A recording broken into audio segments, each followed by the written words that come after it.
He's made many statements to this effect, but what I would note is continual statements, as he's made day and day and day and day again, they don't stop anarchy. What stops anarchy is action, and that's what the president is working on right now. To that point about the anarchists, you said this morning that the president is focused right now on rooting out Antifa. George Floyd did not die in Antifa custody. He died in police custody. What's the president doing to reform policing tactics and excessive use of force by police? Yeah, so it's an important question for sure. And this president, if you look at the actions his DOJ has taken, there's a civil rights investigation into the death of Ahmaud Arbery. There's a civil rights investigation into the death of George Floyd. It is a tragedy what we saw. I mentioned to you that the president was extremely upset when he saw that video. And he continues to, the DOJ continues to pursue those charges. And he's recognized injustices for a long time. Since he was a candidate, he talked about Sandra Bland and what a terrible video that was too. So he recognizes injustices where they are, but at the same time, he also recognizes that we can't allow organized groups like Antifa to commit some of the heinous acts that we've seen. John. Kelly, in his call with the governors, the president said that he had put General Milley in charge of all this. What does that mean? Yeah, so... The Joint Chiefs of Staff in charge of policing American streets, what did he mean? So I'm not going to get ahead of any actions that will be announced, but what I will say to you is this, that he has had 2 briefings today with Secretary Esper and AG Barr, and General Milley was there, and there will be additional federal assets deployed across the nation. There will be a central command center in conjunction with the state and local governments that will include General Milley, Secretary Esper, and AG Barr, but I won't go any further in announcing what actions. Can you explain what the president meant when he told the governors, I am put General Milley in charge? What does that mean? Because that sounds like a total break here. The chairman of the Joint Chiefs of Staff being in charge of a domestic issue. And ensuring that, as the president has said, and this has been taken out of context, by the way, that our streets are dominated with a police force and with a National Guard presence, so that, let me explain a little bit about how this works. If there's a peaceful protest, police will form a line. And what we've seen are those lines have been overwhelmed by massive protests that have turned into riots, the peaceful protests to be distinguished from the riots we've seen.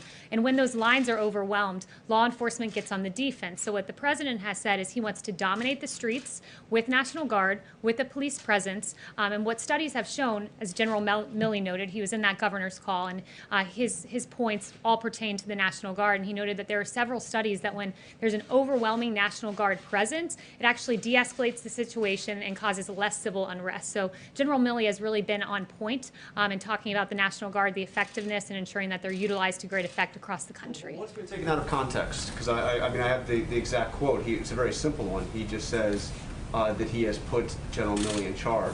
No, I wasn't suggesting that quote was out of context. The dominate. I've seen some networks that have talked about dominating protesters, and I've been around the president all day. Anytime he's used the word dominate, it was with regard to dominating the streets and ensuring that we have peace in our streets.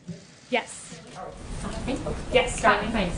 In addition to the tough talk the president has been talking about taking action against looters and some of the violent elements in the protests that we've seen, why isn't he also supplementing that message by calling on these people to remain calm, to go home, to not destroy property, businesses, so on? Yeah, he has done that repeatedly. Look, he talked about understanding the pain that people are feeling, and he does understand that pain. He's talked several times about the right to peacefully protest, and I've seen some of these peaceful protests, some of these sit-ins, and it's a real shame when you have anarchy and anarchists come in and you have Antifa come in, and it really dilutes the message of the protesters, and it's a legitimate reason they're protesting. So he hates to see Antifa come in and really dampen that message, which has been in many cases peaceful, but has been overtaken and overwhelmed by an organized effort of people from out of state coming in and causing havoc. Is he traveling on Friday? Is he going to Maine? He still plans on going to Maine. I haven't heard any other changes to that effect. Yeah. We just. Thank you. I like your mask. That's really cool. I have a quick follow-up about police reform.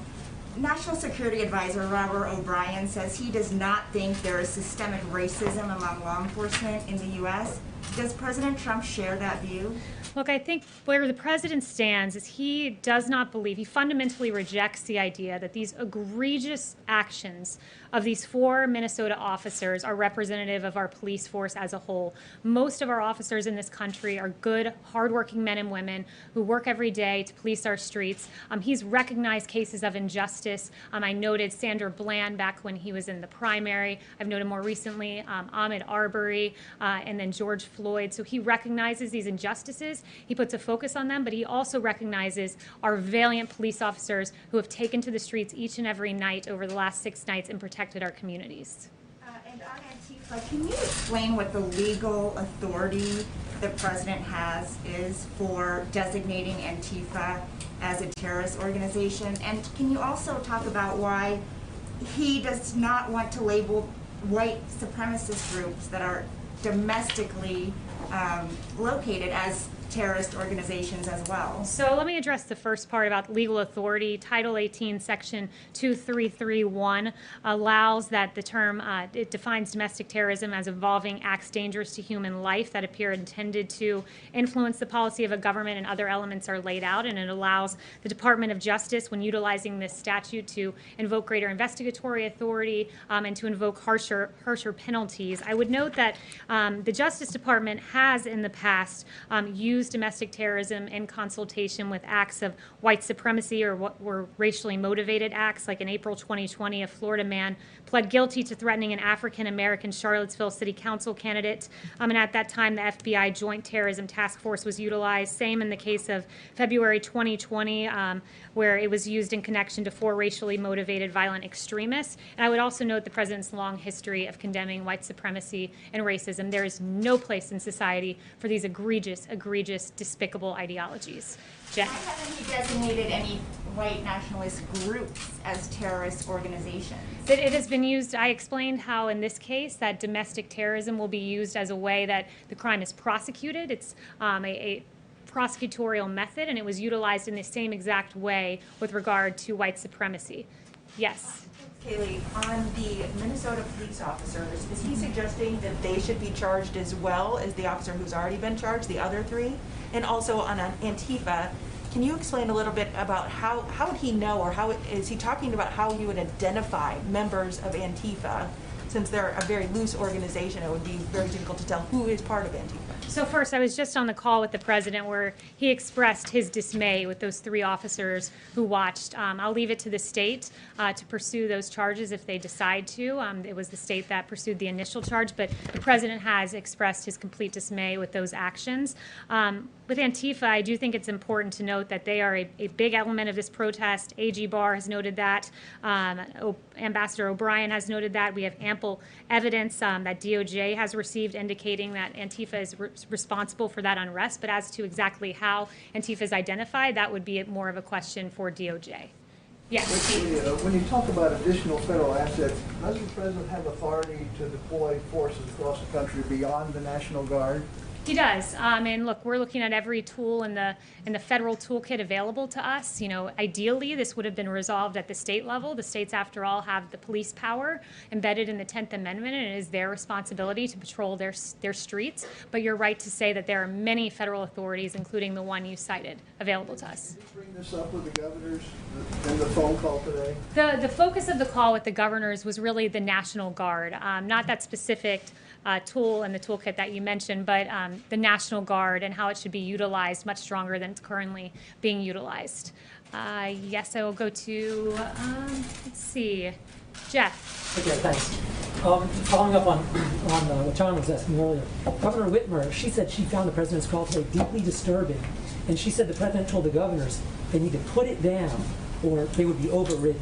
So what, I mean, is there a specific authority he's using? Because as you know, Posse Comitatus really prevents the use of the army to put down domestic insurrection of any kind. Yeah, I don't know why Governor Whitmer would be dismayed at the president telling governors to do their job.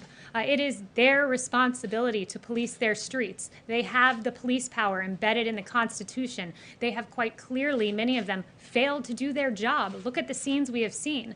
And it's gotten to the point where today the president has said, enough is enough. You know, there are tools I can use, namely deploying National Guard, many others that Steve cited one, the Insurrection Act. It's one of the tools available. Whether the president decides to pursue that, that's his prerogative. Right now, we're looking at a focus on the National Guard. That's where it currently stands. And, you know, there's a distinction between the National Guard and military forces in the street, I would note. The National Guard are the friends and neighbors in these communities who are used, and as I noted, the study from General Milley, used to great effect when they are deployed. So the focus of the call was the National Guard, encouraging the deployment, far more than the 17,000 out there, and utilizing them this evening, certainly.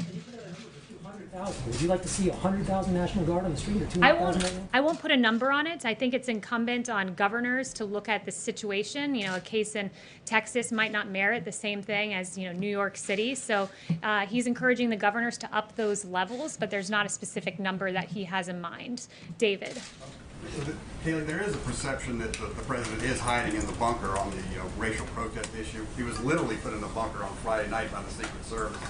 I mean, would you agree that he is hiding out on this issue, and is that a good posture to be in?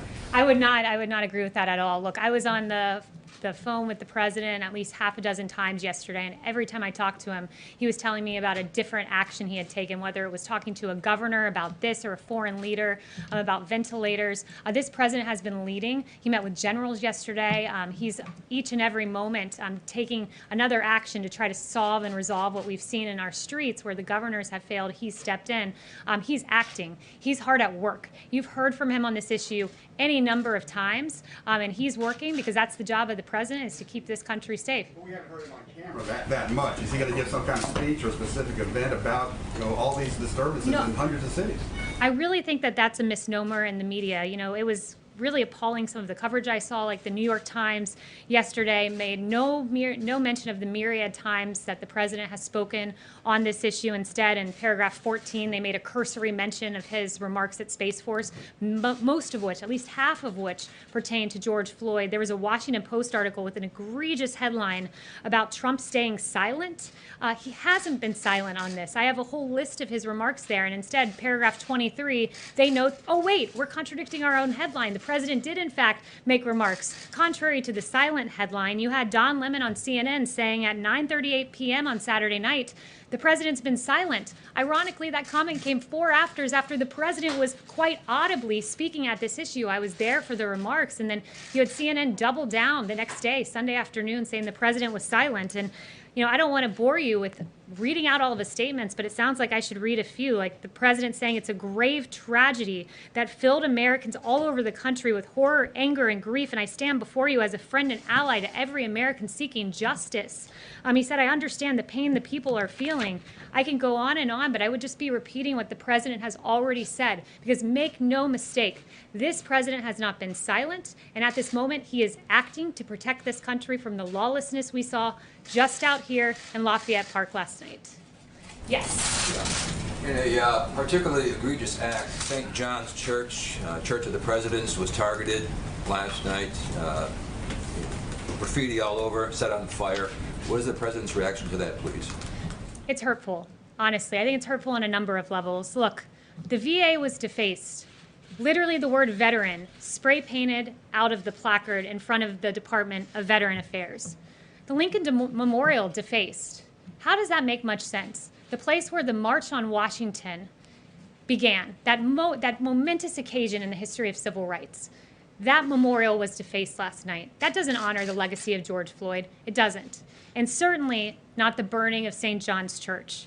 Look, St. John's, I think it's important to go through a little bit of this, but Reverend John C. Harper was the St. John's rector many centuries ago, at least centuries and a few decades ago.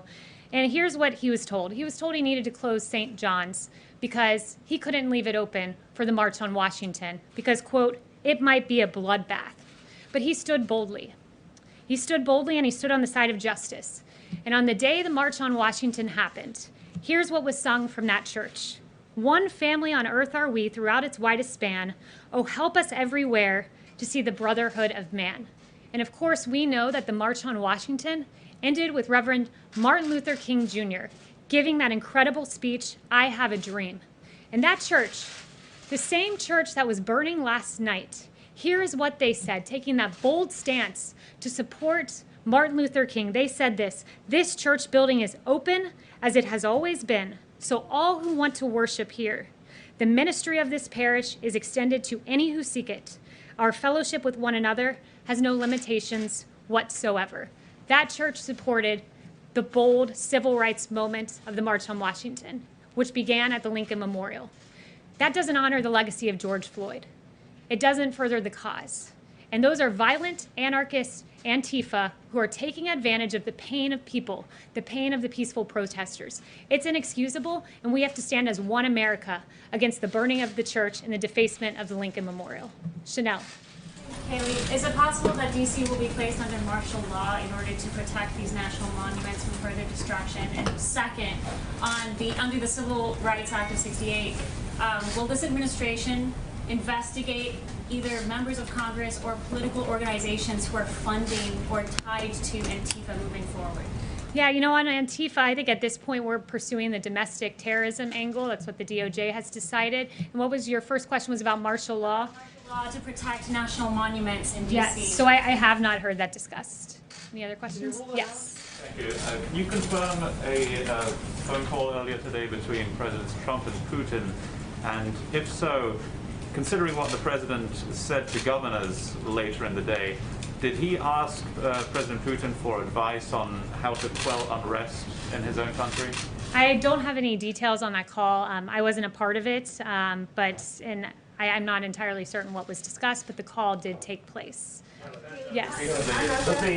Does the President regret using phrases like when the shooting starts, the looting starts, the shooting starts, and phrases like vicious dogs? Is he considering apologizing?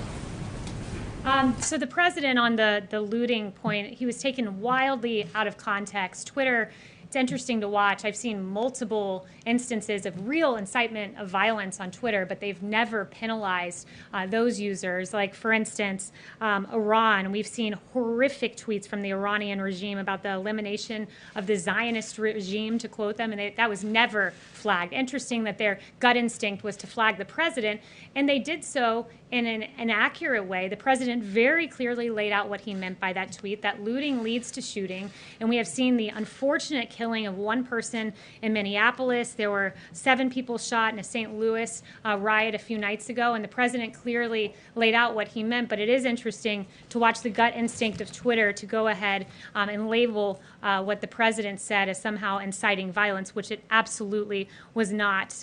But look, I want to say this. We cannot let violence and we cannot let looting and a few bad actors divide us as an American people. The American spirit is defined by love and mutual acceptance and kindness. And despite the horrific scenes we've seen play throughout the media, there's some things that we haven't seen. And I think it's important for the American people to see them. And Judd, I'm going to call for that soundbite now of some video that I think it's very important for us all to watch.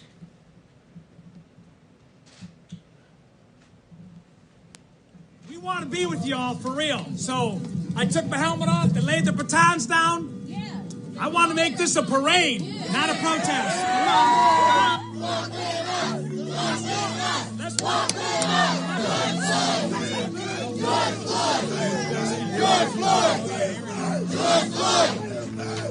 Not 1 ounce of damage. Nobody's arrested. Nobody got hurt. This is the way it's supposed to be.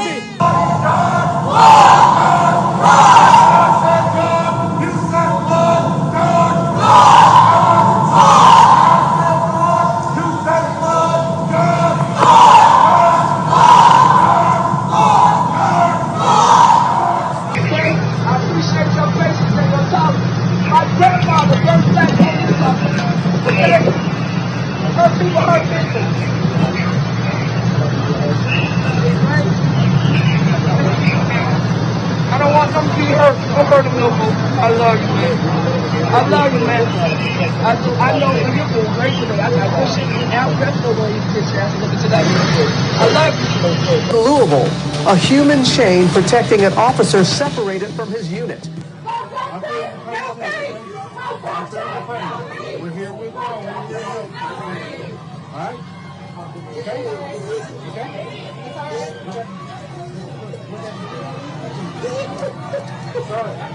all here together, okay?